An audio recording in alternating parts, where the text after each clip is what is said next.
So if I just go into the situation that I experienced, on Sunday the 30th, we set off in the afternoon together. We'd assembled all the boats together in international waters, obviously. We set off at 11 p.m. that night. Israeli naval boats were detected on the radar and then sighted subsequently. A decision was made to move further back into international waters to change the direction of the boat and move it in direction further from Israel.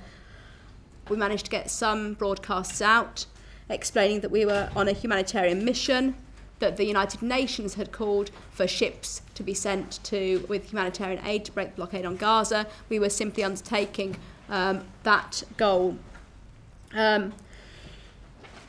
An emergency medical room was assembled, and we were all told to put life jackets on to prepare for any attack.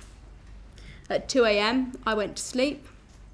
At around 10 past 4 a.m. I woke up, went up to the deck where I could see outside, and I saw boats, small dinghies but bristling with guns, and the Israeli military speeding towards the ship. Helicopters then appeared, gas and sound bombs were used, and the reports from the Sydney Morning Herald were that at 4:20 a.m. they reported gunshots. Paul McGough on Challenger, which is the boat behind us, transmitted this information. We then had the first passenger fatally injured. He was basically brought to the back of the deck. There were two open decks. There was one below and one above. He was brought to the back of the deck below. He was shot in the head. I saw him. He obviously was in a very bad way, and he subsequently died.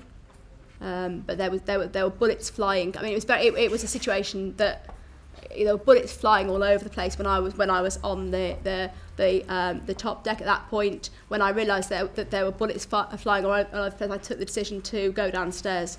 We asked for the Israelis to stop the attacks. We were asking this in English. We are not resisting. Please help the injured.